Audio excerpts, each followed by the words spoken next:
Hello guys, this is your friend and we are back with a new fanfic part 2. Which is what if Naruto discovered Ino's secret comfort habit part 2. And if you enjoy this fanfic then please press the like button and subscribe to my channel for more fanfic like this. And now let's start the fanfic. Uzumaki Naruto was not just the Hokage, but he was a husband and a father to two beautiful children he loved more than anything else, except maybe his wife. So you would expect him to be a happy man. Happy, unfortunately, was currently a dead word in the poor young soul's dictionary. It was a cold morning, and when Naruto's eyes fluttered open, he realized once more that he was in bed alone. He was curled into a ball, a position he often placed himself in when stressed, down or lonely. Naruto bit his lip, closed his eyes and let out a deep sigh. How he wished he could turn back time and make all this pain go away. Silence echoed through the house. Everyone was still asleep. Naruto was the only living soul awake.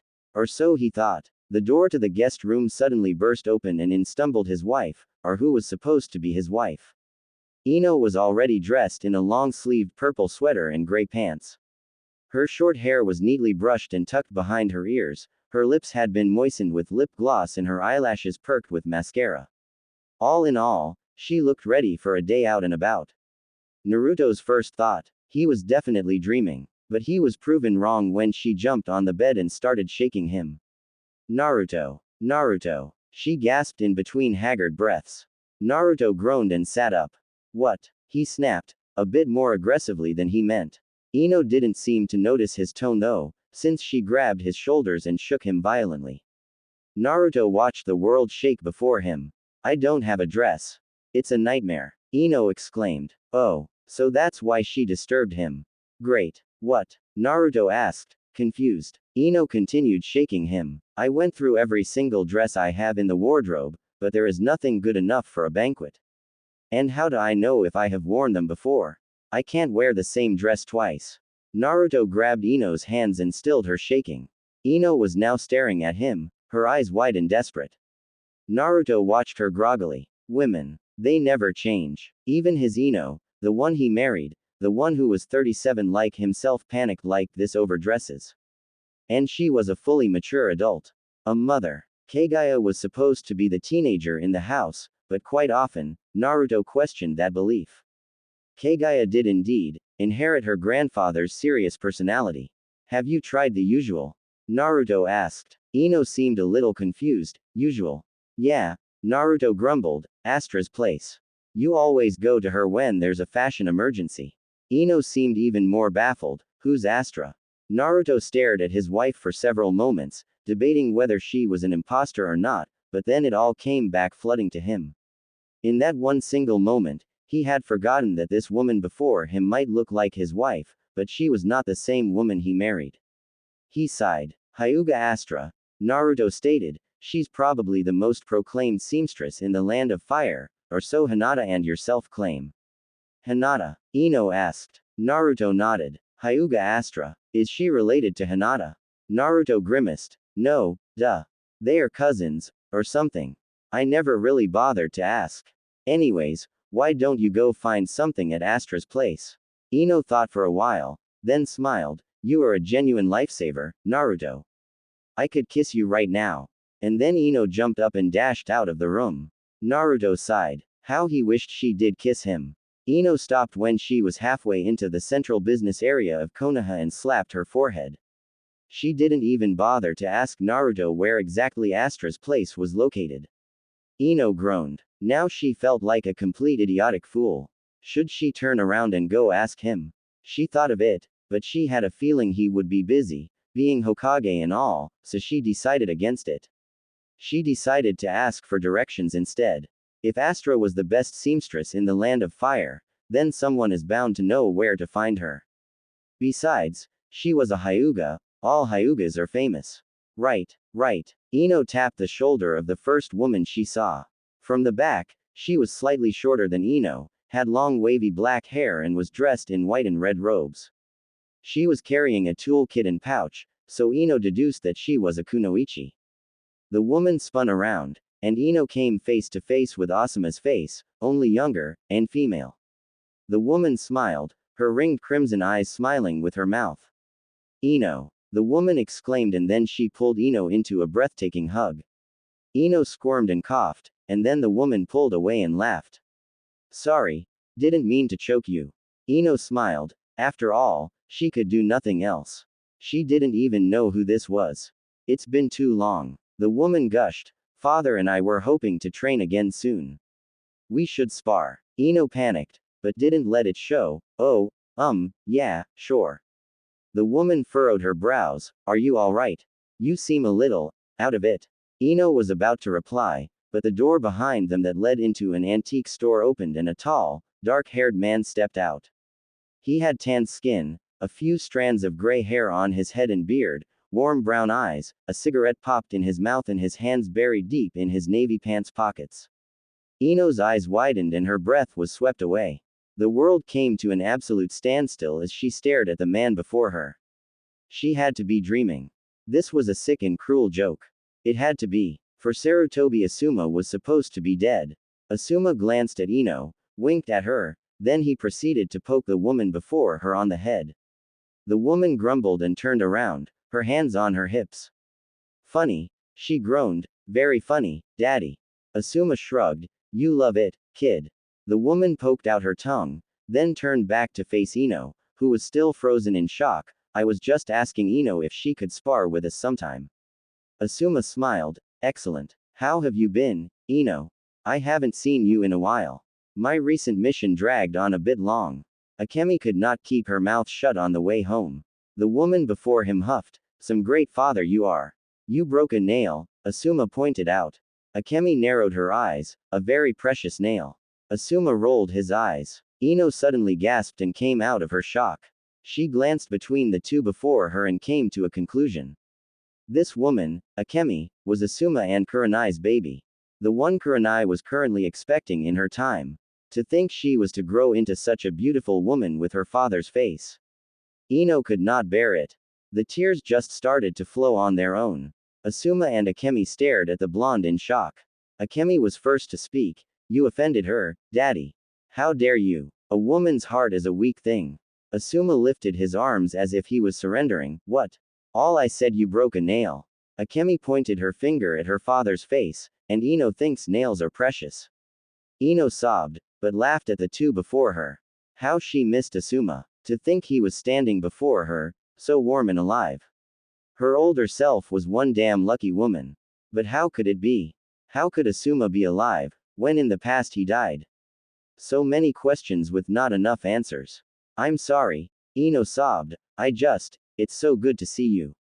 Asuma laughed softly, I was only gone for 3 weeks, Ino. Miss me that much? Akemi snorted, I would never miss you. I wasn't talking to you, Asuma deadpanned, besides, you were with me those 3 weeks. Of course you wouldn't miss your dear old daddy. Ino laughed again. Yes, this man was indeed her old teacher. That much she knew. Asuma and Akemi escorted Ino to Astra's place. Along the way they told her about their mission, and how they were worked to the bone by some crazy old lady with a baboon as a pet. Ino laughed all the way. The father and daughter was so alike, even their facial expressions looked the same at the same time. The only Kurenai Ino could see in Akemi was her eyes and hair, but that was about it. Here we are, Akemi stated.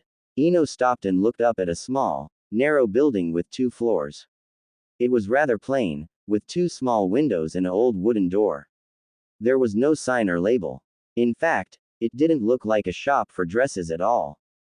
Thank you, Ino thanked the two. Asuma and Akemi shrugged, then excused themselves, since they had to report into Naruto. The minute Akemi said his name, she got a devilish look on her face and winked at Ino. What it meant was still a mystery. Ino stepped up to the door, a smile gracing her features as she thought about her teacher and his daughter. Akemi, it certainly rang a bell. Ino raked her mind for any memories and then it came. Wasn't Akemi supposedly the one Hyuga Masahiro had a crush on? Ino giggled. She could certainly see why.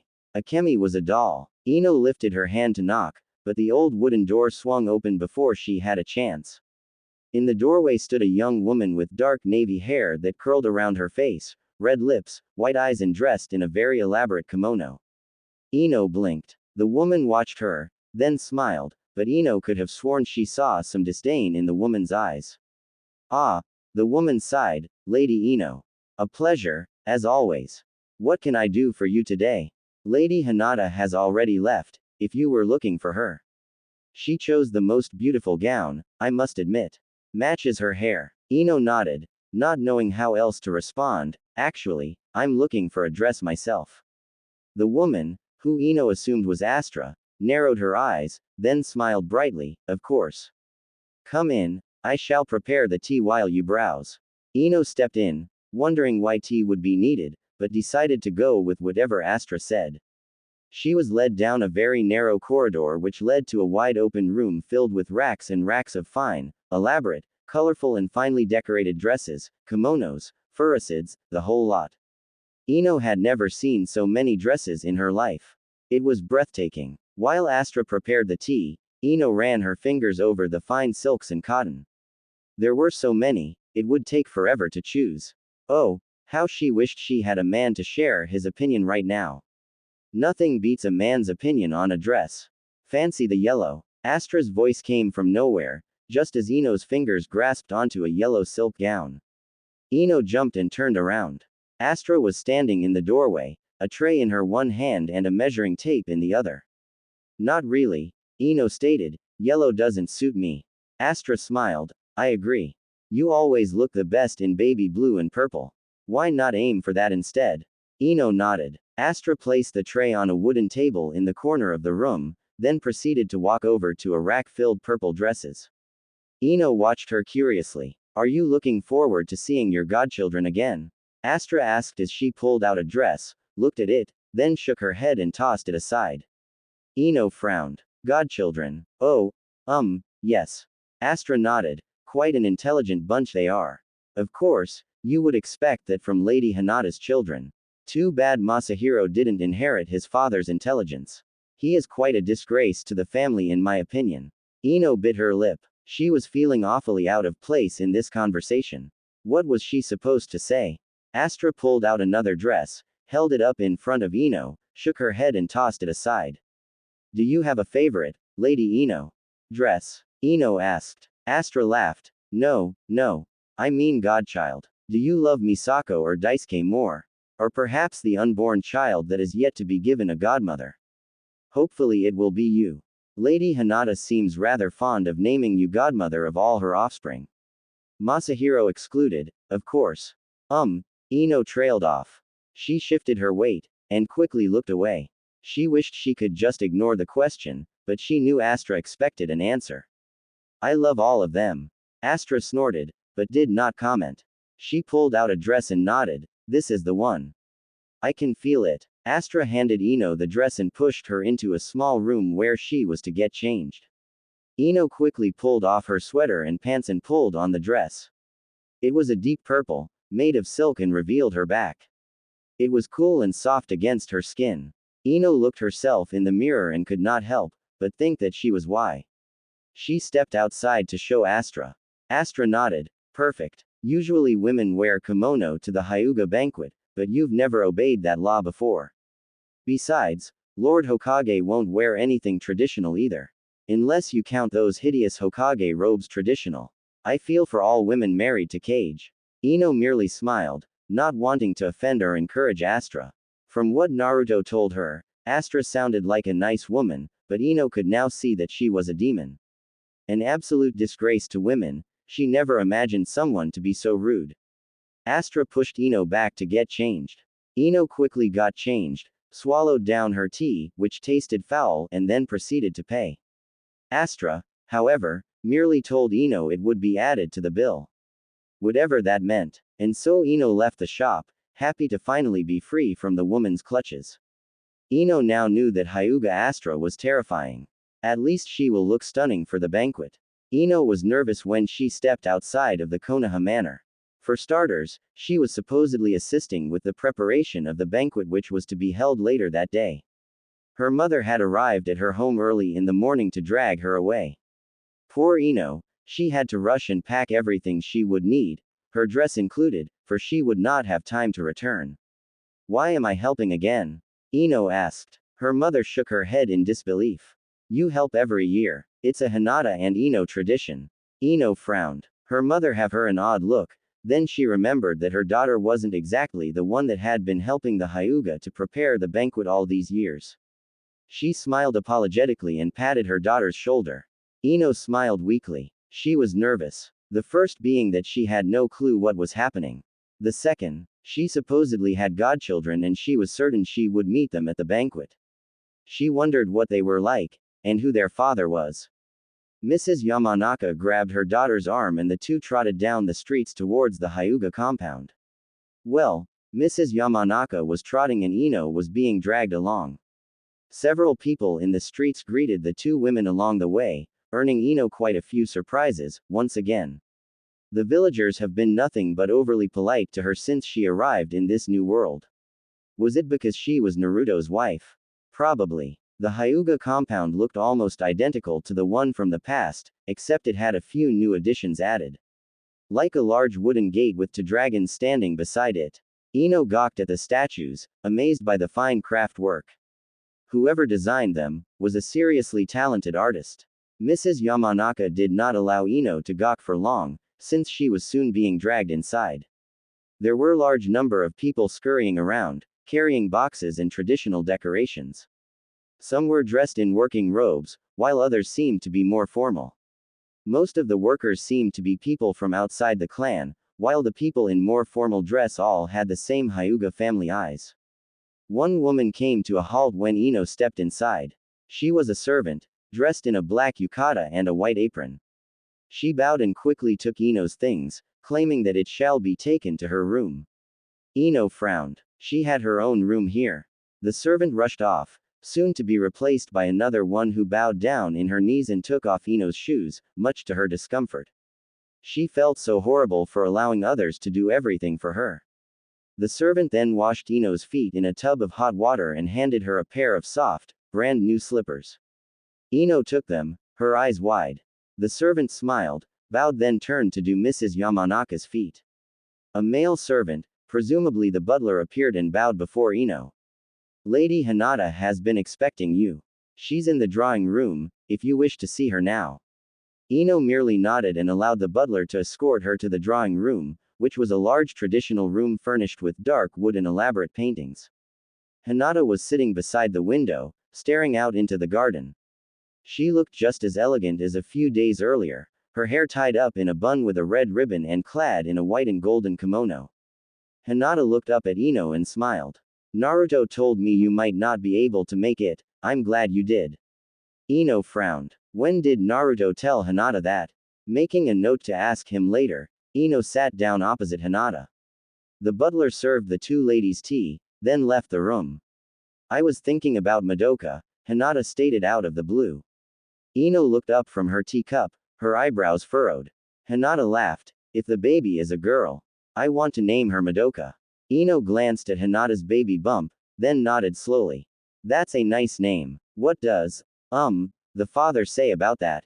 Hinata's smile faltered and she looked back out the window. Ino felt her stomach drop. Did she touch a nerve? Could it be that the father wasn't even in the picture? Suddenly Ino felt like kicking herself. He doesn't know, Hinata whispered, I haven't discussed it with him yet. I will when he comes home. Ino frowned. When did you decide on the name? Hinata's smile returned, allowing Ino to breathe normally again. Hinata took a sip of her tea. A few days ago actually, when I was in your shop. Oh, Ino trailed off, so, you're going to use the characters for circle and flower. Is that what inspired it? The flowers. Hinata nodded. Ino smiled, then frowned again. So why haven't you been able to discuss it with the father? Hinata seemed alarmed by the question. She gave Ino an odd look, but answered anyway. I haven't been able to write letters to him recently. I'm far too busy. Ino merely nodded. She wanted to know more, but she could already see that Hinata was becoming suspicious of her questions. She couldn't spill all her secrets now, could she? The women sat in silence, enjoying their warm tea when a voice echoed through the hallway, and then seconds later the door to the drawing room snapped open, revealing Masahiro with a very annoyed expression, and a certain Sarutobi Akemi on his back with a huge smile plastered on her face. Lady Hinata. Masahiro shrieked. Hinata gave him a glare. He cleared his throat. Ahem, mother. What possessed you to invite this thing on my back? Akemi giggled. Oh come on, hero. I can be useful sometimes. Besides, Kana has a boyfriend and no longer has time for me. And she calls herself my best friend. She's worse than her father, I tell you.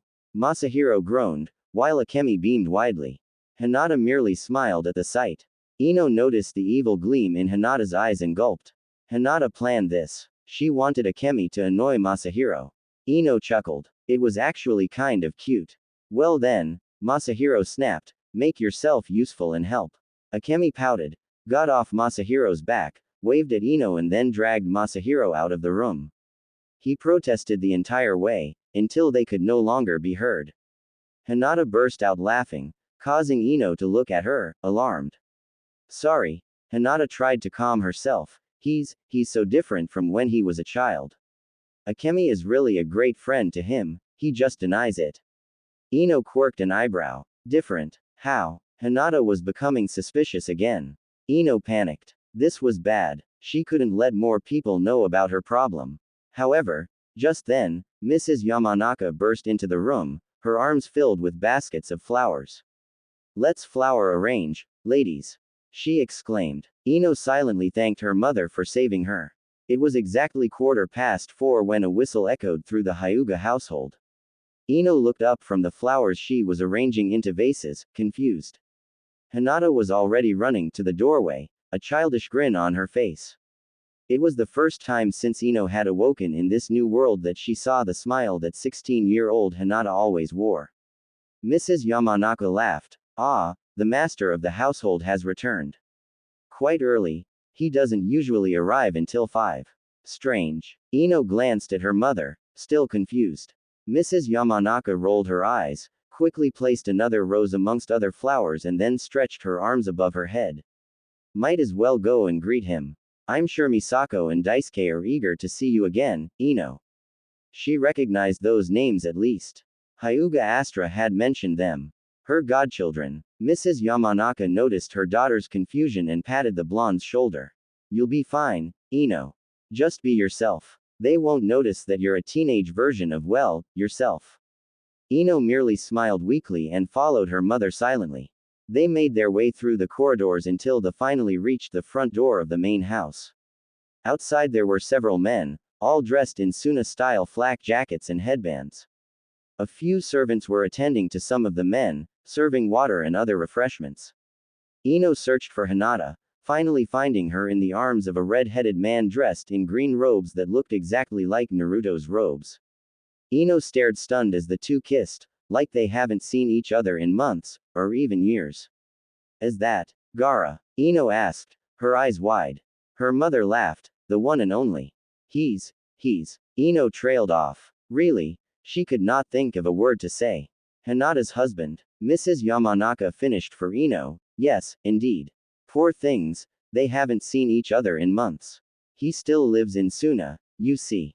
How do they do it? Ino asked. They make lots of sacrifices, was Mrs. Yamanaka's reply. What you two gossiping about? A female voice suddenly interrupted. Ino looked down into the pale eyes of a teenage girl, probably no older than Kagaya. She was rather short, with burgundy hair and rosy pink lips. Ino didn't have to guess who she was. She just kind of knew. Misako? Ino asked. The girl smiled widely. Aunt Ino, she exclaimed and jumped into Ino's arms. Ino gasped and stumbled backwards. Now that kind of greeting she did not expect. Aunt Ino, I missed you. Suna was fun, don't get me wrong, but I missed your pork buns. And I missed playing with water balloons. Ino merely smiled and patted the girl's back. Misako pulled away and turned to greet Mrs. Yamanaka. Mrs. Yamanaka chuckled. Aunt Ino, my daughter is so old. Misako paled and quickly looked at Ino. I'm sorry, Ino. I forgot that you don't like to be called aunt. Ino waved her off, not really caring. Mrs. Yamanaka laughed to herself. Already planning my demise, A new voice asked. Ino looked up. It was Gaara. He was much taller than she remembered, his eyes were like pools. And well, he just looked different. She noticed that he had his hand resting on Misako's shoulder. Not yet. Misako laughed. I'm sorry, Daddy, but I don't think Ino wants you dead, yet. Bummer. Gaara laughed. Ino stood stiff. Gaara was laughing. He was laughing. Mrs. Yamanaka joined in with the laughter, but Ino did not understand what was going on. How did Gaara's death get into the picture? Hinata joined the party. She locked her arm with Gaara and smiled at him. He returned the smile just as warmly. It almost made Ino cry. Never did she think she would see him so affectionate. And then Ino noticed the young boy on Hinata's hip. He looked around Minato's age. He had the same eyes and hair as Misako, but his hair was much darker. And he looked a lot more like Gaara than Misako did. Daisuke? Ino asked. Once again she knew who it was. The boy blushed and looked away. Ino felt her heart flutter. Say hello, Daisuke, Hinata whispered into the boy's ear. He hid his face in her hair, causing the adults to laugh. He's just shy, Ino. Daisuke usually can't leave you alone, can he? Ino did not know what to say, so she nodded her head anyway. She glanced at both her godchildren again. They were beautiful. In fact, she was already in love with them and she just met them. Where's Naruto? Gaara asked. At work, Ino answered. Gaara nodded, kissed Hinata's cheek and then excused himself to greet Masahiro. Misako was now poking her brother's leg. How was Suna? Hinata asked. Misako grinned. It was fun. Daddy took us sand surfing. He what? Hinata echoed. Sand surfing. Daddy made a sandstorm and then gave us these boards made of sand, and we rode on the sand. Hinata paled, causing her already pale skin to look deadly. Misako laughed and patted her mother's baby bump. Ino watched in amazement as the girl cooed over her baby sibling that was yet to be born. Mama! A small voice yelled from the gates. Ino looked up. She could recognize that voice anywhere. A smile broke out on her lips as her eyes landed on the small blonde boy and she opened her arms for him. Minato trotted over and hugged his mother tightly, Kagaya soon to follow. Hey! Ino smiled. What are you two doing here? Daddy said we should come here after school, Minato answered. Ino patted his head and praised him for listening to his father. Hinata placed Daisuke onto his feet. The little boy poked Minato, who laughed and poked him back. Soon both the boys were running around and poking each other. Misako latched herself onto Kagaya and planted a big, soppy kiss on the blonde teenager's cheek. Kagaya pulled a disgusted face. Why do you do that? Kagaya demanded. Misako giggled and poked out her tongue. Kagaya rolled her eyes and tried to pull away from Misako's grasp, but the red head was far too powerful. Kagaya sighed in defeat. No wonder boys are scared of you. The adults could do nothing but laugh. Uzumaki Ino, a 37-year-old kunoichi, now stuck in the body of her younger and alternative self, woke up feeling like an absolute wreck. For starters, her hair was long again for the first time in years, which meant it stood in all directions in the morning. Second, she had a nasty headache and when she recognized her old teenage bedroom, her heart sank. That's right, she wasn't home anymore. She reached out beside her, hoping that she was dreaming and that Naruto would be lying beside her, but her hand touched nothing but the cold wall. Suddenly the bed seemed empty. She sighed and kicked her legs over the edge of the bed and stomped out of her room. She could hear her mother downstairs and her father in the shower 2 rooms away. Ino pulled her fingers through her hair, distaste evident as she clutched onto the long locks. She used to love long hair, but now it was just tedious. She missed her short bob. It was so much more comfortable. With another grumble, Ino turned around and stomped back into her bedroom. She grabbed an aspirin in the bathroom cupboard, swallowed it and then got into the shower. She might as well try and get into a new routine. It looks like she'll be here for a while. Ino ate her breakfast quickly in order to avoid her parents noticing something off. She then said goodbye and rushed outside where the cool air allowed her to freely think. Asuma was dead. She still couldn't quite grasp the fact. In her world, he's still alive. Then again, others here were probably alive who were dead where she came from. Like Sakura. Sakura. Ino gasped and stopped. She quickly turned to her right, heading directly for the hospital. As soon as she burst through the doors, a certain pink-haired teenage kunoichi stepped down from the stairs with a clipboard tucked under her arms. Ino froze. Sakura was alive. Ino felt relief and happiness, but jealousy and anger at the same time. If Sakura was alive then. Sakura-chan. A familiar voice exclaimed. Ino felt her heart shatter as the blonde teenager ran past her, brushing her shoulder along the way and almost tackle Sakura to the ground. Sakura was scolding him for running in the hospital now. Ino watched Naruto apologize while laughing his head off. Sakura's anger subsided and she smiled at him, having forgiven him already. Ino looked over her shoulder, hoping to see Sasuke appear beside her, but he never did. Oh! Sakura exclaimed, finally noticing Ino. Good morning, Ino. Ino snapped from her daze and looked into Sakura's green eyes. She blinked, then waved awkwardly. Naruto was giving her an odd look and it was making her uncomfortable. He was obviously still upset over the dispute she had with him a few days before. Morning, Ino mumbled, once again looking over her shoulder. Where was Sasuke? Are you looking for someone? Sakura asked as she approached Ino. Naruto followed her, but did not seem impressed. Not really, Ino stated, I was just wondering where Sasuke is. Sakura froze, followed by Naruto. The two of them stared at her, their mouths agape. Sakura looked away, suddenly looking extremely down. Naruto reacted in a similar fashion. Ino frowned. Was it something she said? Oh, Sakura trailed off. Didn't Hinata tell you the details? Details? Ino asked. Now she was really confused. Sakura nodded. He killed Itachi, and it doesn't look like he's planning to come back. Itachi. Kill. Not coming back. Ino frowned, trying to figure out what the girl was babbling about. Wanting to get revenge on Itachi, she understood, since he killed the Uchiha clan, but not coming back. What nonsense was that? I don't understand, Ino whispered. When did he leave? Sakura and Naruto glanced at each other, then back at her. Are you alright, Ino? Sakura asked. Don't you remember? It's been 3 years since he left Konoha. Now this was news. Yet another part of the world that had changed. Here, Sasuke has left Konoha and from what Ino can gather probably became a rogue.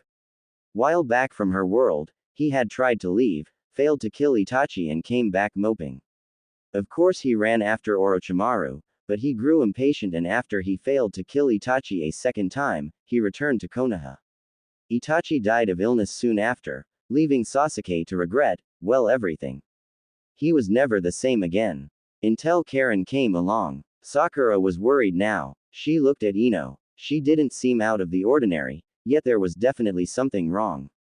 Ino snapped from her daze and narrowed her eyes.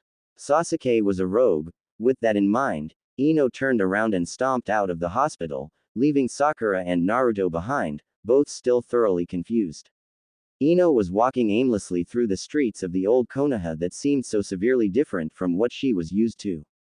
Every now and then she would stop and stare at a familiar or completely new building or setting. Some things seemed the same, while others seemed different. Hey, Ino. Someone called her from behind her. Ino stopped and turned around, noticing that it was Naruto running towards her. She blinked, surprised that he was smiling and waving at her. Wasn't he angry at her? Ino frowned, then chuckled to herself. Of course he wasn't anymore. Naruto never held grudges after all. Naruto stopped before her and nervously rubbed the back of his head. Hey, Naruto, Ino tried to seem casual.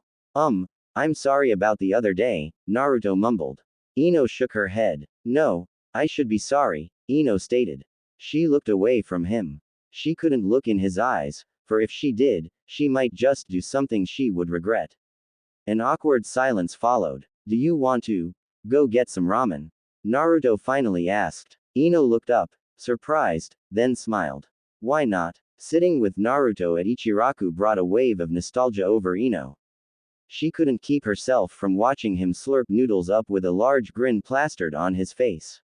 Yes, she was frustrated that she was stuck in her hormonal teenage body, but at the same time, she loved being close to a young Naruto like this again. To see his careless self. Of course, he is still careless, even as an older man, but he has matured. She missed his childish personality sometimes. Naruto noticed Ino was staring at him. He blinked, touched his face, then blinked again. Is there something on my face? Ino chuckled. No. Naruto quirked an eyebrow, shrugged, then returned to slurping up his noodles. Ino turned to her bowl and suddenly felt sick to the stomach. She pushed the bowl away and tried to clear the knot in her throat, but she could feel her stomach churning even more wildly. Naruto gave her an odd look. She merely smiled. She inhaled deeply, but the feeling in her stomach did not go away. Does it hurt? Ino asked, hoping to distract herself. What? Naruto asked with his mouth full of noodles. Knowing that Sasuke is out there, doing something that you normally wouldn't agree with. Ino asked, her voice in a whisper. Naruto looked down at his hands. It hurts, Naruto confessed, but I won't give up on him, yet. Sasuke will come back, even if I have to drag him by his ears. Ino smiled weakly. You're a good friend, Naruto. Naruto beamed at her, then returned to eating. Ino sighed and looked up at the ceiling. The nauseous feeling was still clinging to her. She felt big, bloated and ugly. It was strange. Are you on a secret mission or something? Naruto suddenly asked out of the blue. Ino looked at him, surprised. Naruto laughed nervously. It's just, you seem so different. You're not usually this calm. And then there is that stuff you're keeping from me about the other day. I'm sorry, Naruto, Ino whispered, but I really can't tell you. I'm doing this to protect you, not to go against you. Protect me from what? Akatsuki. I've faced them multiple times already. Naruto exclaimed, slightly annoyed. Ino winced at his tone. Naruto noticed this. I'm sorry, Ino. I didn't mean. Ino shook her head. No, you have every right to yell at me. I'm keeping something from you. What kind of friend am I? A good one. Ino smiled. Naruto reached out and touched her hand. She froze as his fingers brushed past hers. She looked up into his eyes. Those pools of blue that never seemed to end. Ino found herself hopeful. How she wished to hold him. But just as she started hoping, Naruto pulled away and returned to eating. Ino laughed as Naruto twirled down the streets on the way to her family home. It was good to see him in high spirits. However, every step Ino took forward, the nauseous feeling in her stomach worsened. Ino bit her lip and let her hand rest on her belly. She was unaware of her alter self's history. She really hoped she wasn't 16, hormonal and pregnant. That would just be horrendous. Naruto suddenly stopped twirling and turned to face her. You alright? Ino nodded. Naruto returned to twirling. Ino spotted her house and pointed to it. Naruto merely nodded and continued twirling in the right direction. They came to a stop before the door. Mrs. Yamanaka was inside arranging some flowers. Naruto waved at her. She waved back. Ino smiled and looked up into Naruto's blue eyes. Those very same eyes she looked into every day. The same eyes that watch her, fascinated and full of adoration. But now his eyes contained nothing but a smile. There was nothing like what she shared with her husband. Ino hoped she could change that. After all, how long was she going to be here? She might as well make it worthwhile. With that in mind, Ino stepped closer to Naruto, took hold of his arm, leaned forward and planted a kiss on his cheek. She felt Naruto stiffen. When she pulled away he was bright red. Ino smiled at him, winked and then stepped inside. Naruto could not believe what just hit him. Mrs. Yamanaka watched her daughter kiss the blonde boy's cheek and smiled to herself. Her daughter was growing up. How sweet. When Ino stepped inside, Mrs. Yamanaka smirked loudly, causing Ino to glance at her curiously. Yes, Mama, Ino asked. Mrs. Yamanaka merely shook her head. Young love, dear, young love. Ino knew what her mother meant. As soon as Ino was upstairs in the comfort somewhat of her room, she rushed to the bathroom where she knelt before the toilet and puked her guts out. Feeling disoriented, Ino stood up, but the bloating feeling was still not going away. A sudden impulse to push her finger down her throat overwhelmed her. She had to get rid of all the impurities within her. She bent over the toilet once more. Once Ino washed out her mouth, something flashed through her mind. An image of herself, bending over a toilet. It definitely wasn't from today. And it wasn't from her life as a 37-year-old life either. No, it was a memory of her alter self. Now she knew what was wrong. She wasn't pregnant, nor was she carrying some virus. Her alter self was bulimic. Something was wrong. Ino watched herself in the mirror, her eyes narrow as she contemplated all that has happened in the span of 5 minutes. Bulimia. Was it not a eating disorder? Was it not all in the mind of the person who suffers from it? So then why was a 37-year-old Ino, in her 16-year-old self suffering from it? Why did she suddenly have the temptation to stick her finger down her throat to eliminate all the calories she had eaten that day? And why did she feel nauseous before? Bulimia does not invoke nausea. Something was wrong. Very, very wrong. Somewhere along the line of the transfer of dimensions and bodies, Ino has somehow contracted her alternative's bulimia. Does that mean the technique wasn't completed yet? Someone has used 5 dimensions to heaven without actually completing it. Who in their right mind would use a forbidden technique without making sure it was safe? Not that forbidden techniques were ever safe. Ino sighed and pulled her fingers through her long hair. Something was going on, and she was going to figure out what, and return things to normal once and for all. Meanwhile, with 16-year-old Ino spun around in the mirror, her eyes sparkling with delight. The dress she had brought a few days ago suited her figure perfectly. And to add to that, Ino only just realized how amazing her older self actually looked. For a mother of 2, she didn't carry much weight, she still had her curves from her teen days and her skin radiated. How could she have missed this before? A knock on the door shook Ino from her reverie. She turned around and noticed that it was Hinata dressed in a lavender gown. Her hair was pulled up into a neat chignon bun with several hair ornaments arranged on her head. Naruto was starting to wonder where you went, Hinata laughed. Oh, Ino blushed, I'll be right there. Hinata nodded and left. Ino turned to look in the mirror once more, then proceeded to place the single clip with a large flower on it just above her ear. There wasn't much she could do with her short hair, but at least she could wear a hair clip to give her hair some life.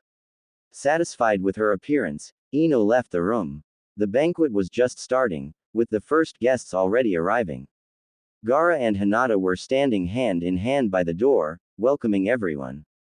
Naruto was with them, but he seemed to be off in his own little world. Ino decided to join him. The guests were expecting to see her with her husband, of course. Several strangers came in and greeted Ino as if they knew her. She merely greeted them with a smile, hoping they wouldn't pester her for too long. Hinata often glanced at Ino curiously, but Ino tried her best to act as naturally as she could.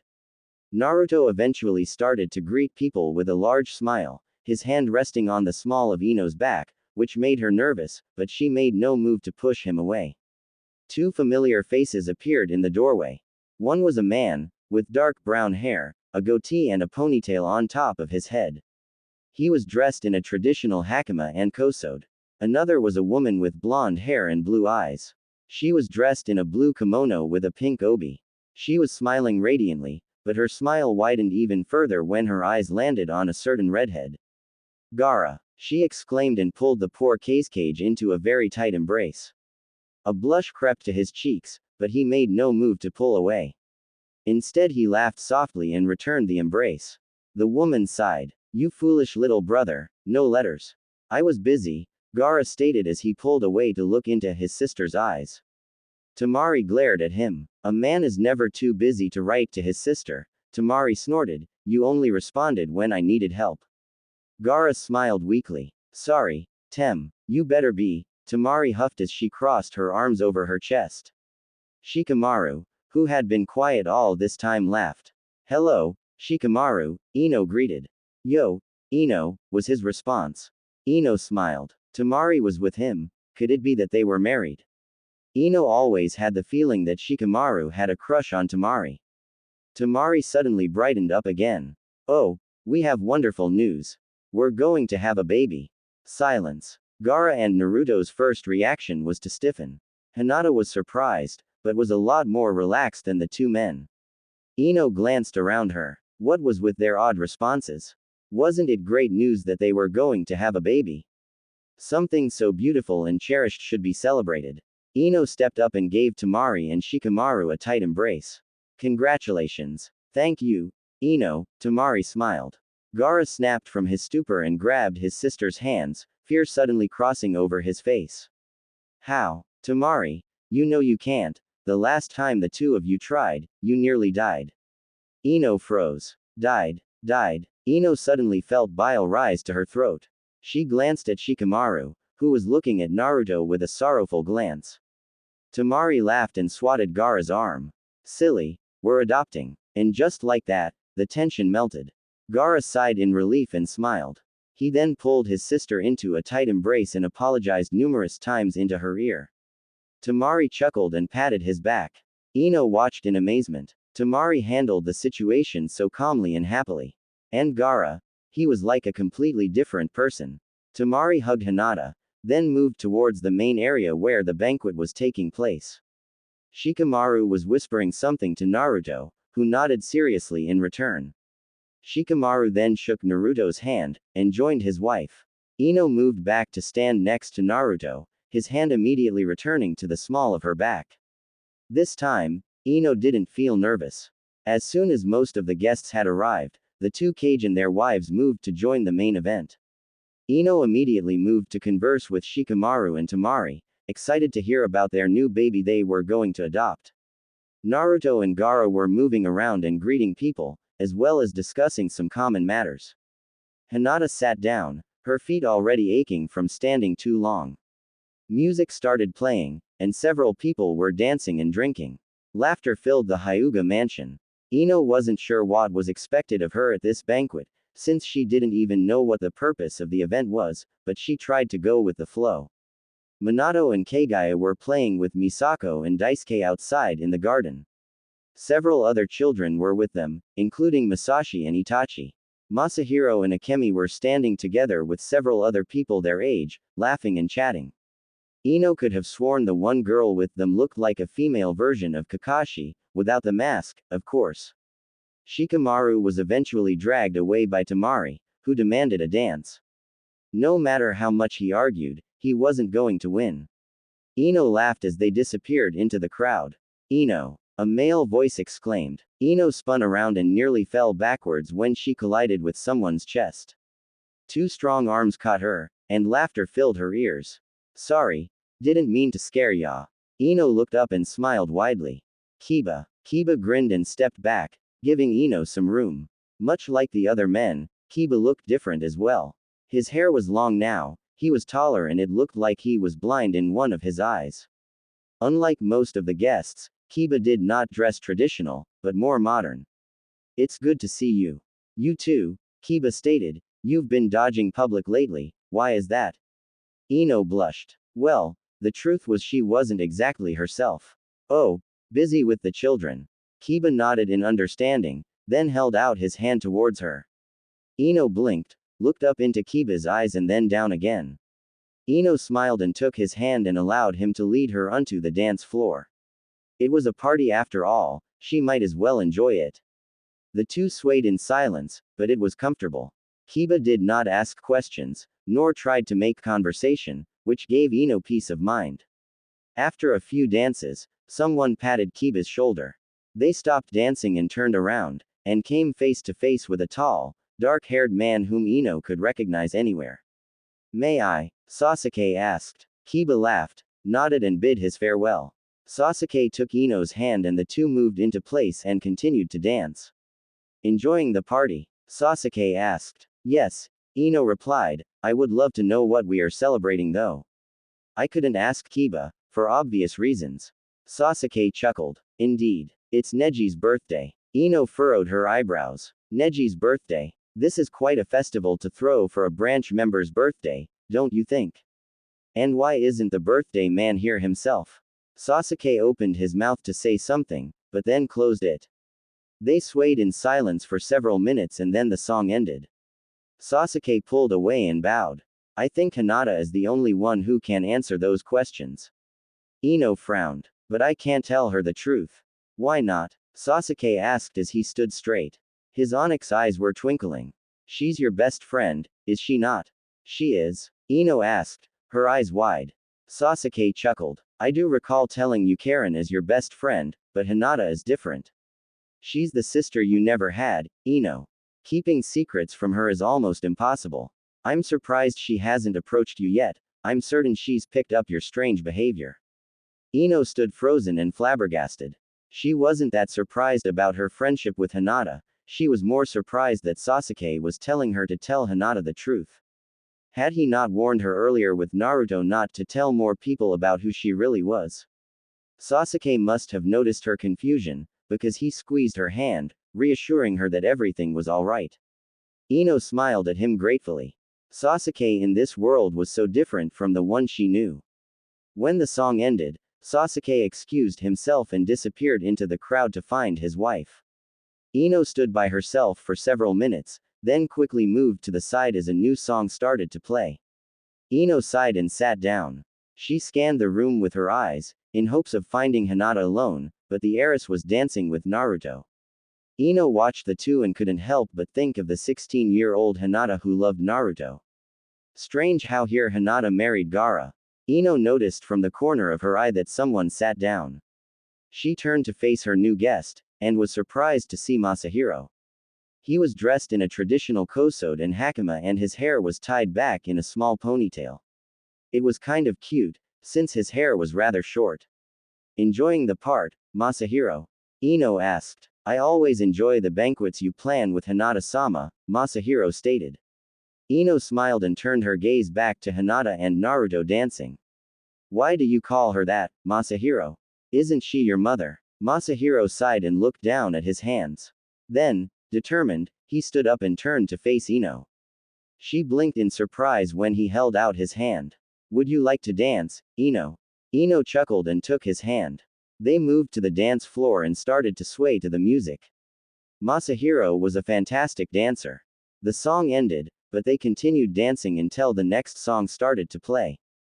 My father always addressed my mother formally, Masahiro stated out of the blue, even after they had relations beyond that of friends. Ino looked up into Masahiro's eyes, surprised. She didn't think he would answer her question. Ino furrowed her brows, now even more confused than before. I don't understand, Ino whispered. Gaara doesn't address Hinata formally. Masahiro raised an eyebrow. What are you talking about, Ino? You know Gaara isn't my father. Ino's eyes widened and then she started to panic. Ino bit her lip and looked away from Masahiro's gaze, hoping he wouldn't push the issue further. This was a problem, she just gave away a big clue that she wasn't who he thought she was. Masahiro, can I steal Ino from you? Hinata's soft voice came from behind him. Masahiro let go of Ino, smiled and nodded. Just as he left, he gave Ino a strange look over his shoulder. Ino tried to avoid eye contact. Hinata noticed Ino's strange behavior several days ago, and was now going to get to the bottom of things. Want to take a walk, Ino?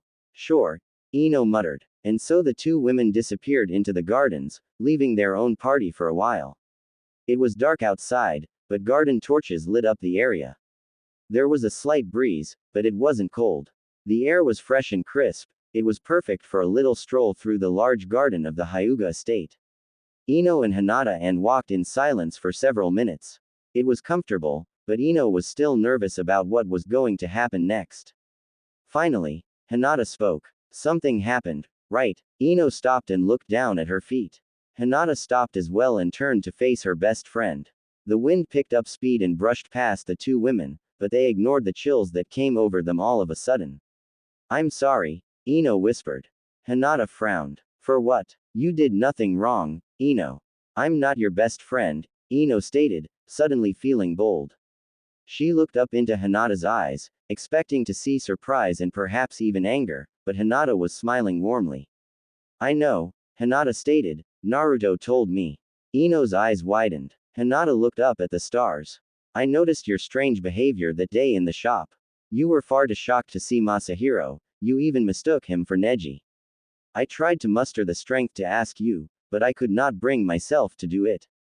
Naruto noticed my confusion, so he explained it to me. I'm sorry, Ino whispered again. Hinata laughed. I should be apologizing. You're my best friend, yet I could not ask you a simple question. I am such a coward, aren't I? Never, Ino exclaimed, surprised at her own reaction. Hinata blinked, then laughed again. The two sat down on a bench in the garden and silence fell. It was peaceful. Ino finally mustered the courage to ask the question that has been bothering her all night.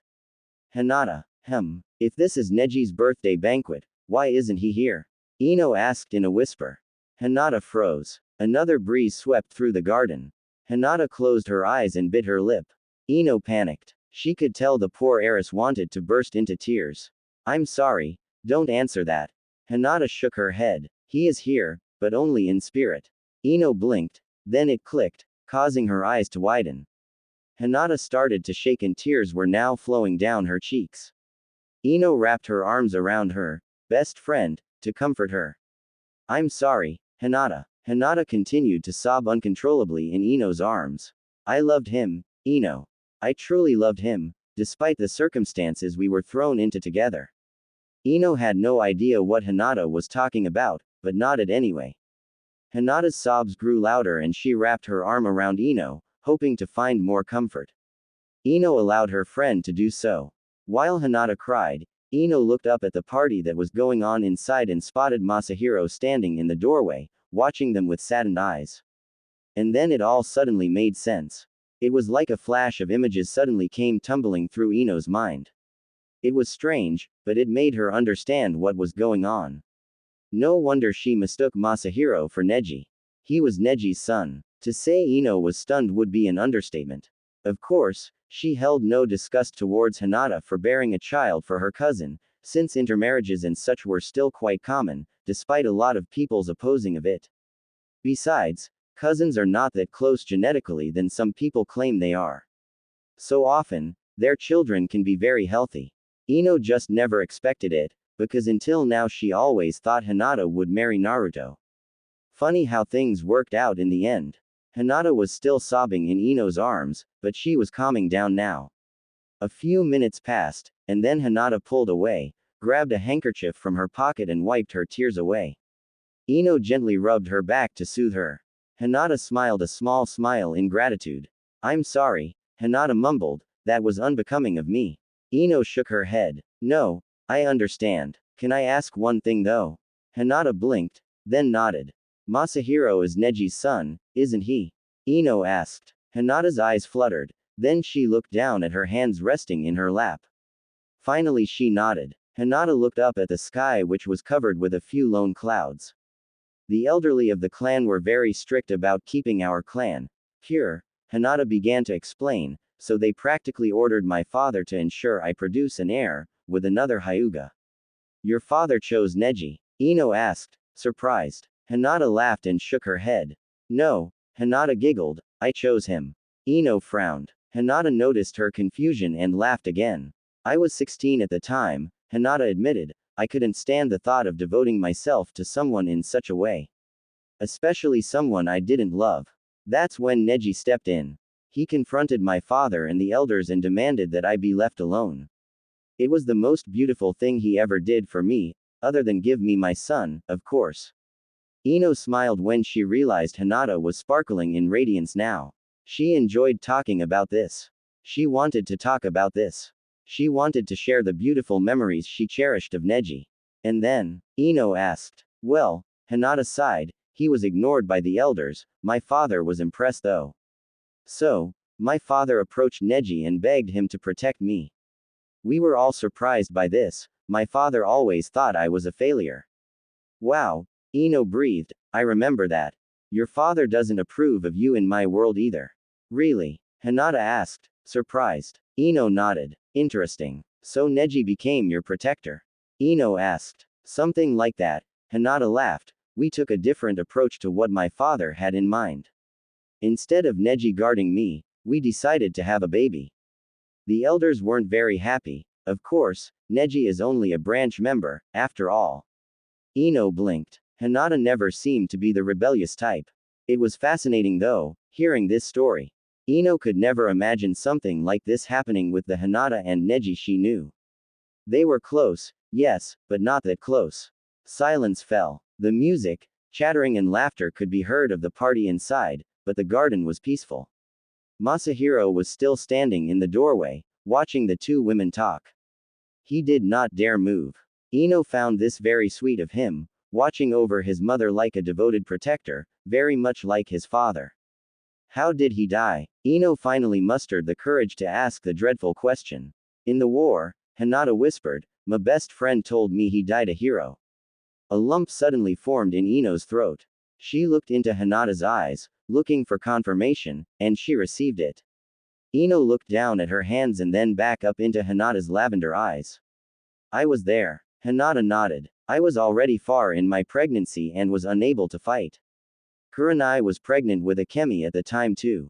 A group of enemies were heading to the village to massacre the women and children. Neji stopped them, but lost his life in the process. Silence fell once more. After that, I thought I would never heal, Hinata confessed. I was alone with a child and in despair. That's when you lifted me up again. You were there when I needed someone the most. A blush formed on Ino's cheeks. Hinata noticed this and smiled. Oh, Hinata suddenly exclaimed excitedly, and you dragged me off on a double date, and that's how I met the love of my life. Ino blinked. Gaara. Hinata nodded vigorously. I love Neji, but I wasn't in love with him.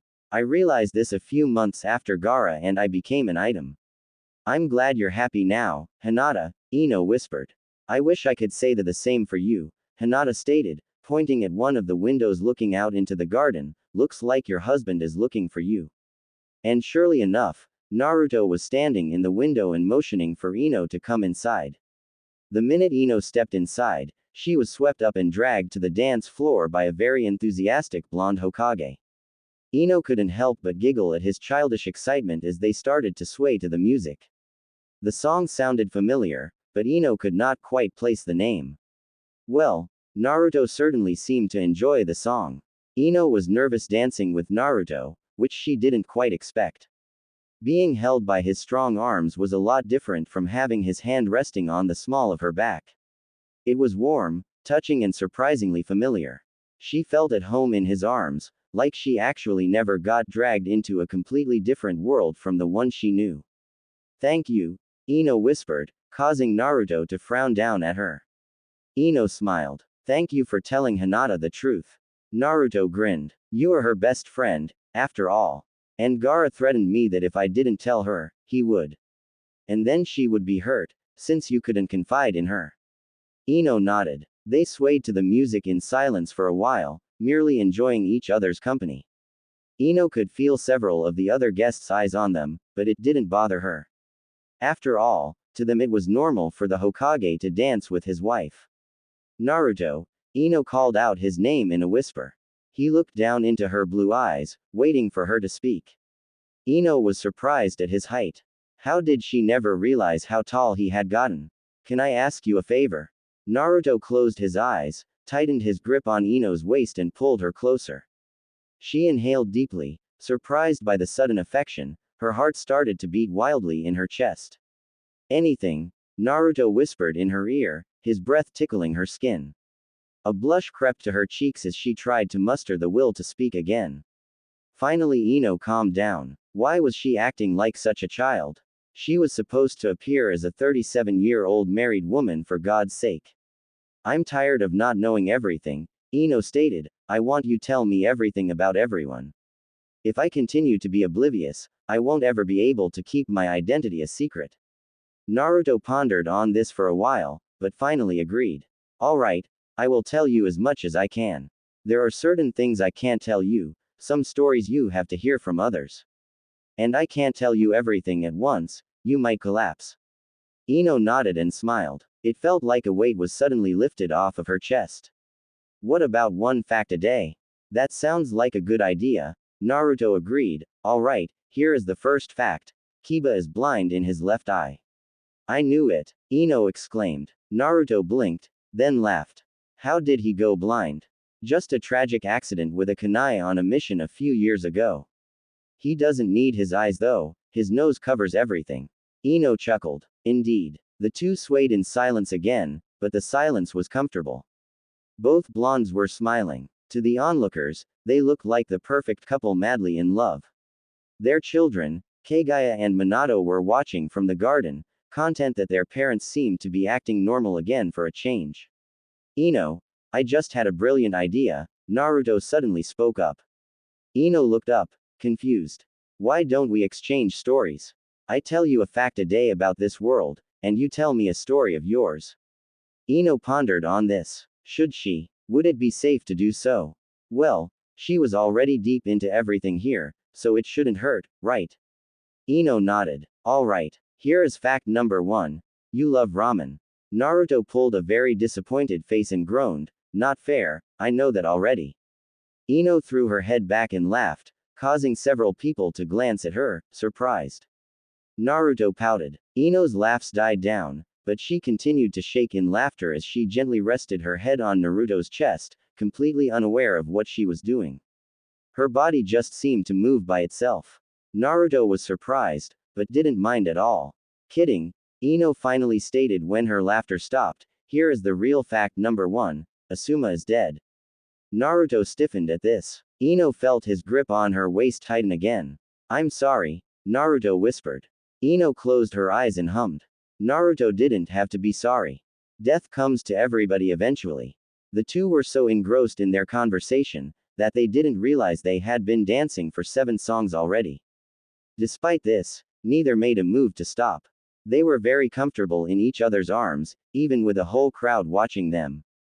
Naruto, you can sleep in our bedroom again, if you want, Ino whispered, a blush slowly creeping to her face as she said every word. Naruto frowned. No, Naruto protested, you can stay there, I'm fine in the guest room. Ino sighed. That's not what I meant. I mean, move in back with me. Naruto stopped moving to the music, causing Ino to look up into his eyes, worried. Did she overstep a boundary? Should she not have suggested that?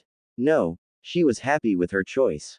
She loved being in his arms, she wanted to stay in his arms, she wanted to wake up in his arms. Besides, he deserved to sleep in his bed next to his wife. Are you sure? Naruto asked sternly. Ino nodded, and rested her head against his chest once more. Naruto remained frozen, so Ino took the initiative to start swaying to the music again. Naruto soon joined her, but this time he moved his arm from her shoulder and wrapped both arms around her waist. It surprised her, but she did not pull away. Her face was on fire, but she was not going to act like a teenager here. No, it's time she acted like a grown, mature, married woman. Because that is exactly what she is. Mostly. After dancing with Naruto what seemed like hours, Ino excused herself and escaped outside. She was hoping to find her children and give them each a tight embrace, but no child was to be seen. They must have moved to play somewhere else. Ino sighed and sat down on a bench, enjoying the cool air that hit her hot skin. Enjoying yourself, Lady Ino? A female voice asked. Ino looked up, already not feeling comfortable with her guest because of their tone of voice, and inwardly cringed when she realized it was Hyuga Astra, the seamstress. Yes, thank you, Ino replied as politely as possible. What about yourself, Astra? Astra smirked and looked up at the stars. I only attend because it is my duty. I see, Ino trailed off. She wasn't really in the mood to talk to Astra. She didn't like the woman. Her dresses and kimonos were beautiful and elegant, but her personality didn't seem to be of the same esteem. Everything about Astra's demeanor sent warning signals throughout every part of Ino's body. Minato poked his head up from a bush and waved. Ino smiled widely and waved back. Minato giggled. Mama, come play with us. Ino stood up, excused herself and started heading towards Minato's direction. A sudden chilly breeze swept through the garden. Ino shivered. She made a mental note to check all the children were warm, she didn't want any of them to get sick. Lady Ino, Astra called out her name. Ino looked over her shoulder, annoyed that the woman was still going to disturb her, despite the fact that she had excused herself. Yes? Ino asked, trying to hide her annoyance. Astra's smirk widened. I would be very careful if I were you, we don't want your world to come crushing down, now do we? Ino frowned, completely confused. What was Astra trying to say? What are you talking about? Who do you think you are? Ino was starting to feel anger boil within her. Astra's smirk continued to grow wider, which sent a shiver down Ino's spine. Just be careful, Astra whispered as she disappeared inside, or you might lose something dear to you. Ino splashed her face with water and looked up in the mirror.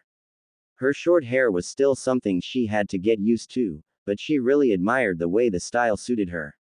Satisfied that the makeup was removed, Ino moved back into the bedroom where she sat down and started to blow dry her hair. Naruto came in and closed the door behind him silently.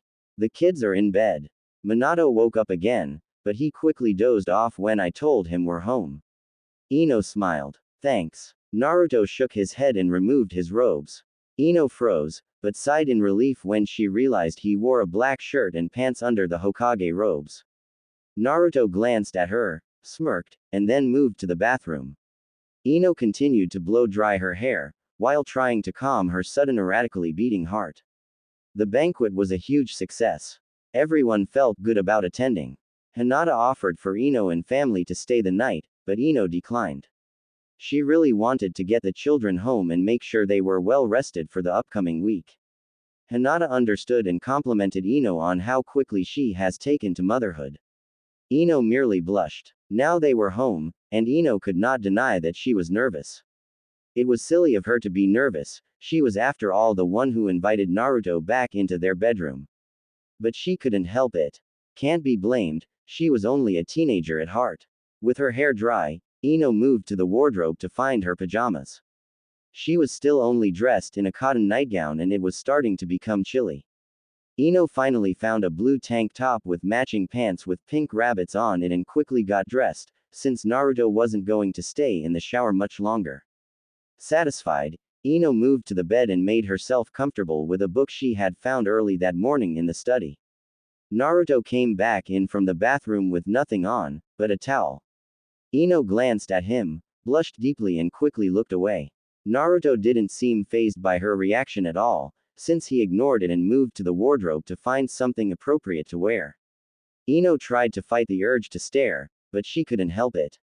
She abandoned the book and locked her gaze on Naruto as he searched through some drawers in the wardrobe. She had to admit, he was extremely attractive. She had never noticed it before, strange. He had a toned body due to excessive training and his skin was tanned, but the battle scars were all still there. Ino wished she could reach out and kiss all those scars so that they would go away, but she knew that would be stupid.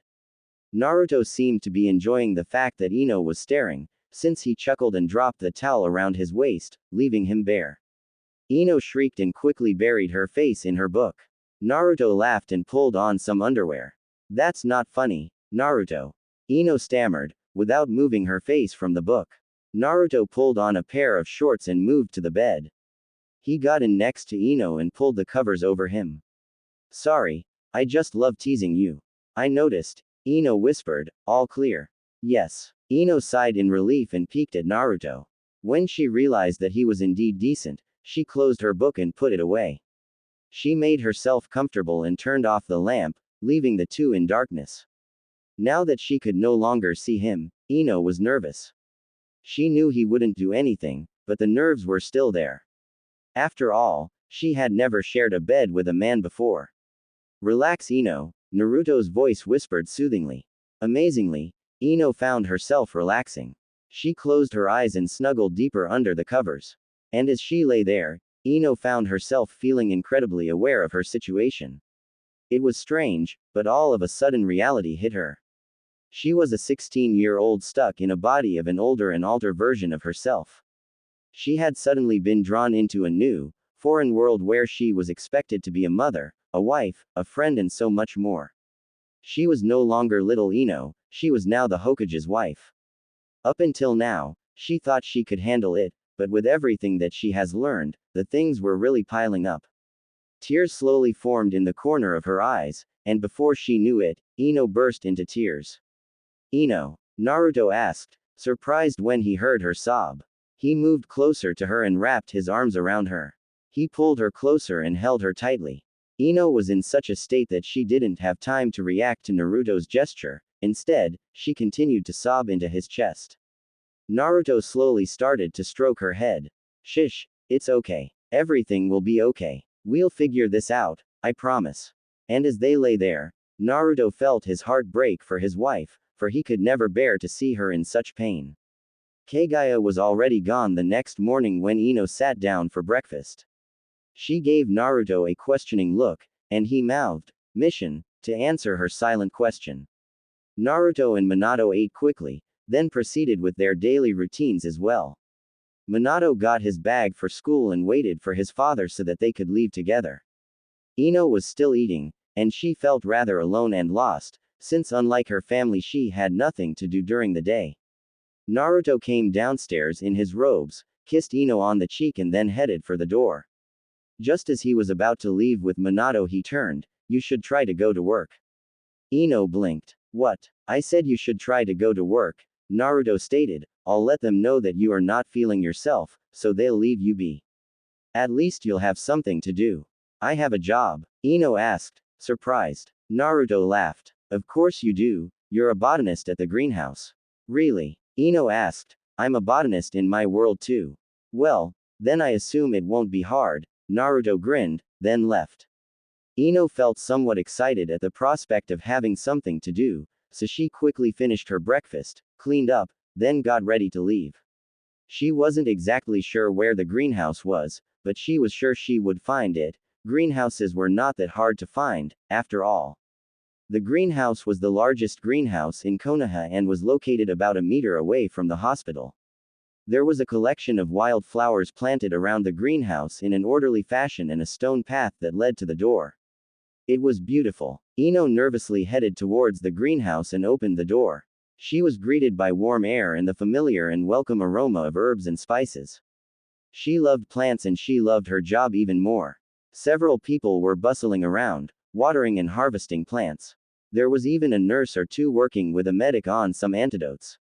Ino glanced around her, mesmerized by the size of the place. "You're back," a female voice exclaimed. A young woman, not even older than her teens, appeared around the corner. She had silver hair and dark eyes. Ino recognized her from the banquet. She was with Masahiro and Akemi. The funny thing, she looked like a female version of Kakashi, without the mask. "It seems so," Ino stated, careful not to give any hints away. A lot more people knew about her condition than she already planned to let know, but she was still heeding to Naruto's advice to not share it with the entire public. "The Hokage stopped by earlier," the woman stated. "He explained the details with us." "Well, he told the others you weren't feeling well, he told me the truth." Ino's eyes widened. "He did?" "Yes," the woman stated. "I'm second in command here, so he left you in my care." "Who's in command then?" Ino asked. "You are," the woman stated, causing Ino's eyes to widen. "Or well, you used to be." That was news. Ino never expected that she would be the boss, the head botanist to run this entire place. That means the entire village depended on her knowledge for survival when the time came. The thought was rather daunting. "I'm Kana, by the way," the woman introduced herself. The name rang a bell, and it took only a few seconds for Ino to remember Akemi mentioning Akana some time ago. "Nice to meet you." Ino smiled. "This will probably sound weird, but you look an awful lot like." Kana cut Ino off. "Kakashi." "Yes. I inherited most of my father's looks, it seems. My poor mother was forgotten in the process." Ino was astonished. She had only guessed that Kana was Kakashi's daughter. Seems she was right. "I'll show you around," Kana said and turned around, obviously stating that Ino must follow her. Meanwhile, with 37-year-old Ino, the sun's rays shone through the window and woke Ino from her slumber. She sat up, groaned and pulled her long hair into a ponytail. She was tired of her long hair already, no matter how beautiful it looked.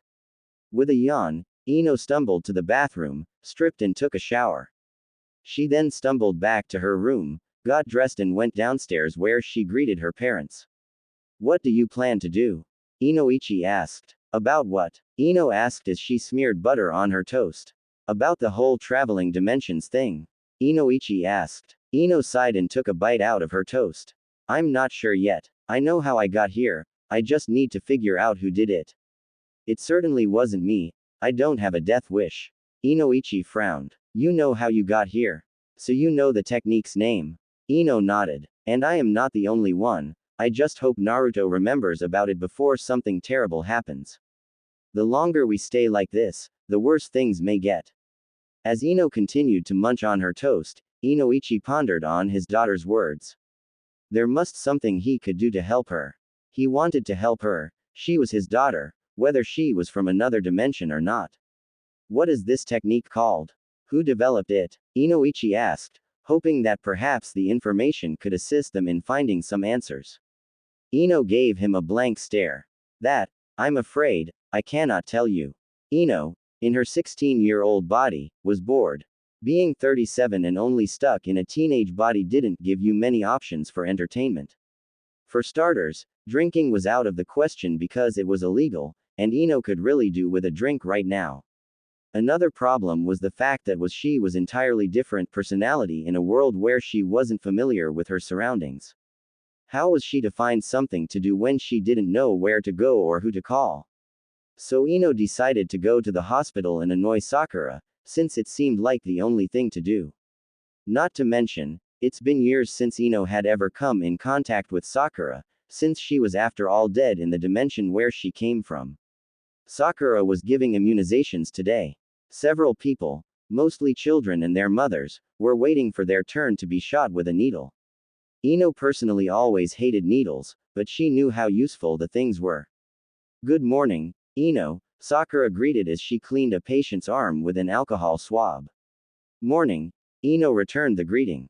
Do you need an immunization? Sakura asked as she prepared a needle for the patient.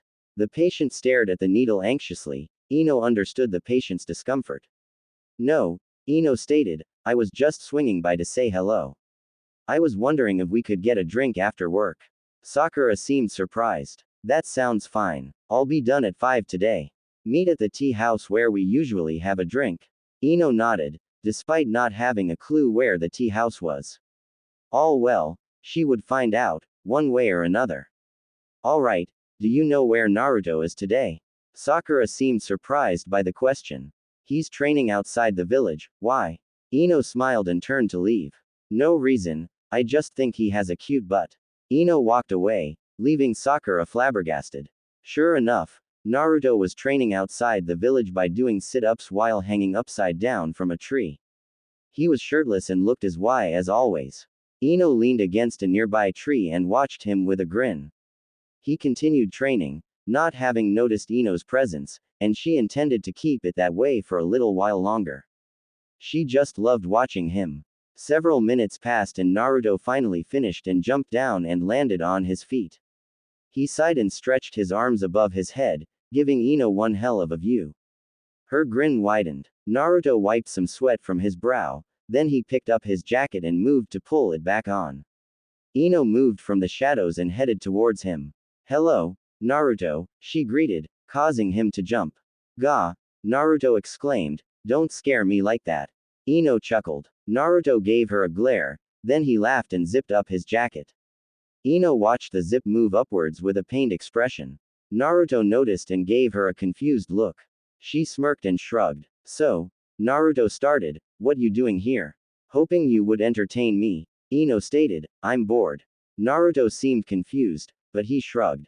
I'm heading to Ichiraku's now. You're welcome to join me. I'd like that. The two turned and returned to the village where they settled at Ichiraku's and ordered ramen. Naruto was telling Ino about his training routine, and she listened. So, Naruto finally finished, why were you watching me? Oh ho, Ino smirked, what makes you think I was watching you? Maybe I was interested in the tree. Naruto quirked an eyebrow. Seriously, that's just stupid, Ino. Ino threw her head back and laughed. Alright, so maybe I was watching you. You have nice abs, has anyone ever told you that? A blush crept to Naruto's face. Ino smirked and took a sip of water.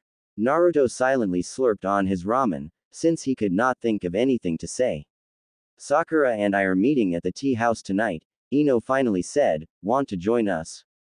Sure. Naruto mumbled between some noodles, it's the tea house opposite your house, right? Ino nodded slowly. At least now she knew which tea house it was. Thank Naruto. The two finished their ramen, paid and then left.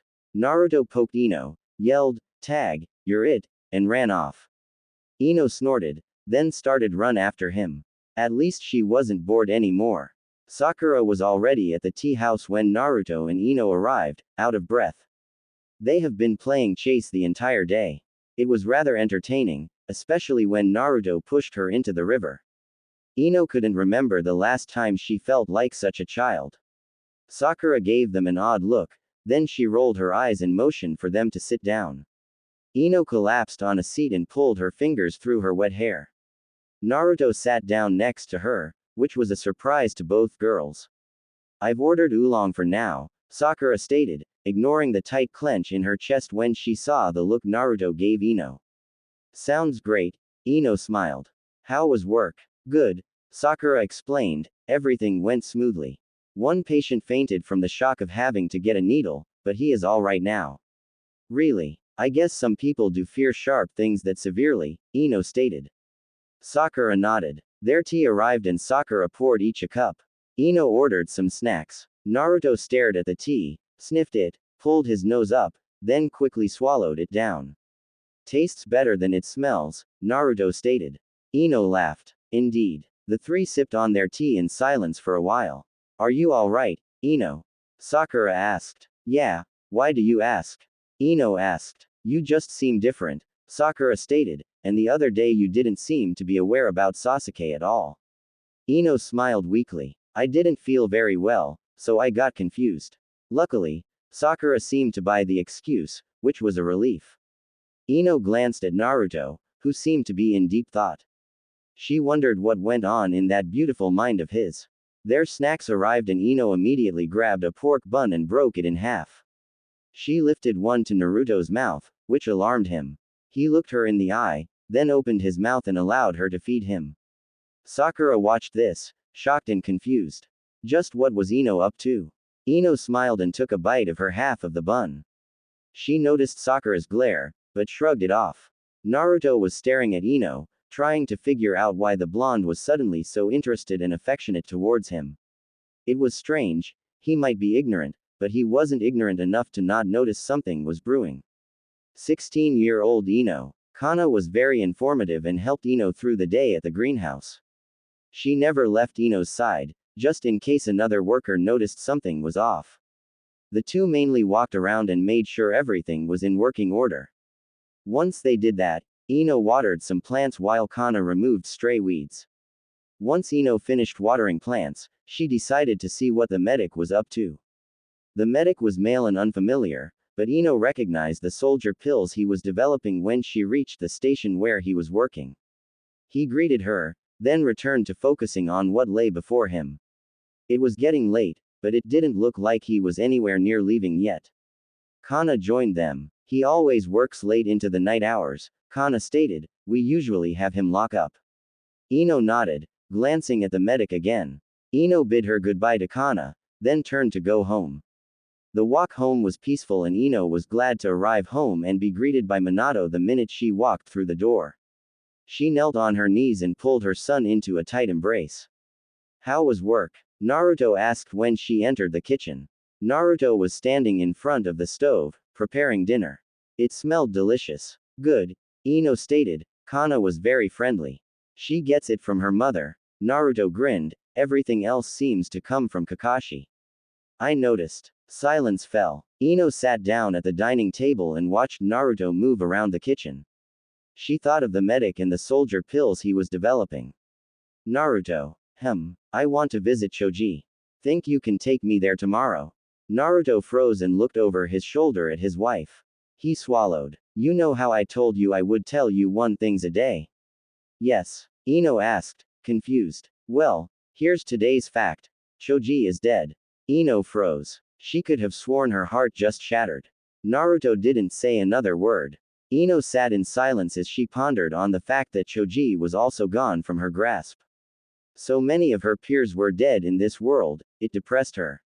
Of course, Asuma was alive, which was good, but a team without Choji. Ino couldn't imagine what Shikamaru must go through every day. Shikamaru. Ino sighed. She wasn't going to press this subject further now. She was far too shocked and hurt to find out the story behind Choji's death right now. Tomorrow she will find out. She will visit Shikamaru and ask him. They can mourn his death together then.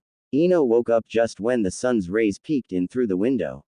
She groaned and turned around, coming face to face with a sleeping Naruto. His mouth was open and he was drooling, and he snored very softly. It was cute. Ino smiled and watched him for a while. Naruto grumbled, then moved slightly and grabbed hold of Ino's waist and pulled her closer to him. She was about to shriek, but thought better of it and lay absolutely still. She waited. He was still snoring softly, so he was asleep. She laughed to herself. Ino stayed like that for a while, not wanting to wake Naruto. She closed her eyes and tried to rest a little while longer, but sleep never came to her again. After 20 minutes she opened her eyes and looked up. Naruto was still sleeping. She lifted her arm and reached to touch his face. He was so soft and warm. She smiled warmly as she ran her fingers gently over his skin, then his hair. She pulled away, suddenly realizing what she was doing. A blush crept to her cheeks. What was she doing? Naruto's eyes fluttered open and he yawned. He noticed that Ino was in arms and pulled her even closer. She blinked and looked into his blue eyes and noticed he was awake. Her blush intensified. Naruto smirked. Good morning, Ino mustered to greet. Morning, was Naruto's sleepy reply. He reached up and pulled his fingers through Ino's short hair. She closed her eyes at the soft touch.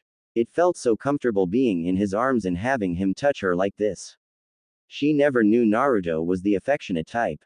Footsteps echoed in the hall and then a small blonde boy jumped on the bed and forced his parents apart to snuggle in between them. Naruto looked disappointed, but he smiled when Minato greeted him. Morning, son, Naruto returned the greeting. Can we bake cookies today? Minato asked. Naruto laughed. Ask your mother. Minato turned to Ino and gave her two large puppy dog eyes. She laughed and pulled her son closer and placed a wet kiss on his forehead. Minato pulled a face and wiped his forehead. Ino chuckled. I assume that is a yes, Naruto stated. Ino nodded. Yay! Minato exclaimed happily. He jumped up, bounced on the bed several times and then ran out of the room. Silence followed. Naruto and Ino glanced at each other, then they both got out of bed. The moment they had before was gone. Ino inhaled deeply as she stared at the door before her. She knew that she wanted the truth, but that didn't mean she was nervous about bringing the subject up. She knew Choji's death would have affected Shikamaru in many ways and she didn't want to open old wounds. Taking another breath, Ino knocked. Tamari opened the door. She was dressed in a purple nightgown and her head was covered with curlers. She was obviously dressing herself up for an occasion. Tamari smiled when she saw it was Ino. Morning, Ino, Tamari greeted. Shikamaru is in the kitchen. I assume you're here to see him. Ino nodded. Tamari stepped aside and allowed her to come in. Ino looked around her awkwardly after Tamari closed the door behind them and disappeared down the hallway. Ino decided to look around for the kitchen. It was easy to find, it was the first door on her left. Shikamaru was making coffee. Hey, Ino greeted. Shikamaru looked. His hair was actually pulled up into a ponytail today for a change. Hey, he greeted in return. What you doing here, Ino? We need to talk, Ino stated as she looked away, awkwardly. Shikamaru stared, then his eyes narrowed. Choji? He asked. Ino nodded. Of course he would guess right. Shikamaru poured 2 cups of coffee. Have a seat. Ino sat down at the dining table. Shikamaru placed a cup of coffee in front of her and offered her sugar. She thanked him and added 1 spoon, then stirred. Shikamaru sat down opposite her and took a sip of his coffee. He didn't add any sugar. Yuck. Naruto told you? Shikamaru asked. Ino nodded. I see. I just want to know what happened, Ino whispered. Don't overdo it. I don't want you to remember the gruesome details. Shikamaru have her a lopsided grin. Thanks for being worried, but death comes to all of us. Choji's just was earlier than all of us thought. Ino smiled weakly. It was during the war, Shikamaru started. Ino had a feeling it was to do with the war. The enemy had gotten their hands on the second Hokage's forbidden technique and brought many people back to life. We faced lots of famous ninja, some close to us. Neji faced his father. Ino swallowed. Did Naruto have to face his? Shikamaru shook his head. No. The fourth sealed himself into the stomach of the Shinigami, which means he cannot be bought back through Edo Tensei. I think something similar applied to Kushina, though I'm not sure. Naruto faced others though, important people from his past. Itachi was one of them. Sasuke. He was there. He helped. I still can't believe Sasuke came back of his own will in this world. When Naruto told me, I was shocked. Shikamaru nodded. So what about Choji? Shikamaru sighed and looked up at the ceiling. Well, we faced very powerful enemies. Some were familiar faces from Konoha. It upset him, but eventually he pulled through and awakened his hidden potential. He was finally able to be called the true heir of the Akamichi clan. Ino smiled. That's great. Shikamaru smiled. It was. He was so brave and strong. I don't get it, Ino whispered. If he was so brave and strong, how did the enemy get him down? Shikamaru's eyes darkened. One of the enemies was incredibly fast. You tried to transfer to him, but he dodged and attacked you from behind.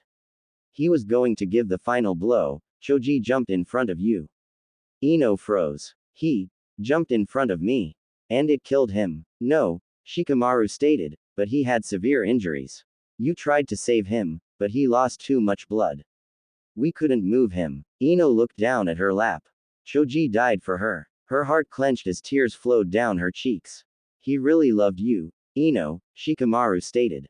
Ino nodded and wiped her tears away, but the tears continued flowing.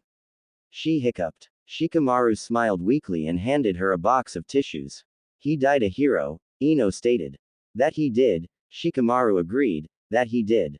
37-year-old days. Ino was getting used to being stuck in a teenager's body. The occasional urge to puke was annoying, but Ino fought it hard. She still found it strange that the bulimia had passed on to her, and that it evoked nausea. Although she had a feeling it had to do with the fact that the forbidden technique used on her was the cause of it. The technique, after all, was far from perfect and had risks. The person who used it was a fool. They were in for deep trouble, whoever they were. It was morning and Ino decided to skip breakfast and go for a walk. She needed to clear her head. Ino closed the front door behind her and turned to her right. The sun was still rising, so many streets were quiet and shops were still closed. It was fresh and crisp morning, perfect for a walk. Ino looked up at the sky as she walked. There were only a few clouds and birds were flying overhead, probably looking for food. Ino closed her eyes and inhaled the fresh clean air. She missed her home, her old life and her husband. She wanted to go back, but she could not do anything at this time. She really needed Naruto to remember about the technique, but knowing him, it could take years. Ino chuckled. Ino spotted Naruto running ahead of her. She frowned. He was up early, which was unusual for the blonde. She smiled and decided to run to catch up to him. By the time she reached him, he had slowed down into a jog. Morning, Ino greeted. Naruto glanced at her and grinned. Yo, he greeted. Morning run, Ino asked. Naruto nodded. Ino smiled. He was so serious when it came to his training. Let me guess, you'll have ramen after this. Sure will. Naruto beamed. Ino rolled her eyes. May I join you? Ino asked. Naruto seemed surprised, but then he grinned and nodded. The two jogged together into the morning. After they finished their ramen, Ino stretched her arms over her head, her short shirt riding up a little. She hated the thing now, but she couldn't exactly change her style out of the blue, people would notice. She could feel Naruto's gaze on her and she smirked. What you doing today? Ino asked. Naruto blinked. Oh, I don't know. Probably more training. Ino nodded. Right, of course. Say, you wanna hang out tonight? Naruto stared at her. Ino placed her hands on her hips and waited for his reply. He blinked, looked to his left, then back at her. You mean, like a date? Naruto asked very carefully. Ino smiled wickedly. Yes, a date. A blush formed on Naruto's cheeks. Sure. Ino grinned, turned, gave Naruto the thumbs up and laughed. Great. See you at 7 at my place then. Then she disappeared around the corner, leaving a shocked Naruto behind. Meanwhile, with 16-year-old Ino, Kagaya was back when Ino returned home from the cemetery. Shikamaru decided to take her to Choji and Sakura's graves. She placed flowers on both of them and prayed silently. Now she felt much better and she was happy to see her daughter again. How was your mission? Ino asked as she put the kettle on for tea. Good, Kagaya stated. Sasuke-sensei gave me some scrolls to study. That's nice, Ino stated. Is he a good teacher? He's a better leader, Kagaya stated, but he gets along well enough. Ino smiled and poured the boiled water into a cup. You also want tea? No, thank you, Kagaya stated. Ino joined her daughter at the table. Kagaya was reading the scrolls Sasuke gave her. She looked so serious as she scanned the scrolls. Ino was amazed. Kagaya was very serious when it came to her studies. Mother, Kagaya called out after 10 minutes of silence. Ino turned to her daughter, who had abandoned the scrolls and were now watched Ino. Yes. Sasuke-sensei said I need to improve my mind transfer technique, Kagaya stated. I failed on the mission more than once to actually properly harness the technique. Will you help me? Ino blinked. She didn't know Kagaya could use the Yamanaka trait, but she wasn't surprised that she could. Kagaya was her daughter, after all. Ino smiled. Of course. How about tomorrow? I'll tell Kana to take care of things at work for me. Kagaya smiled warmly. Thanks a bunch. I feel useless when I fail. Ino knew exactly what that felt like. Karen stared at herself in the mirror. She had on nothing but an old bra and black shorts. Her glasses were on her nightstand and her red hair was unruly and standing in all directions. She bit her lip and pulled on her bra straps, slipped the contraption from her shoulder until her S were visible. She stared in silence, then turned to her side and placed her hand on her stomach. Nope. She wasn't imagining things. Sasuke entered the room and raised an eyebrow at his wife's bare state. She turned to him and gave him a cold long stare. He blinked, and shifted his gaze to her S. How he loved those things, despite the fact they were small, but they were just right for him. They are swollen, Karen stated. They were. Sasuke could tell. They even looked bigger. So, I'm not complaining, Sasuke smirked. I'm pregnant, you moron.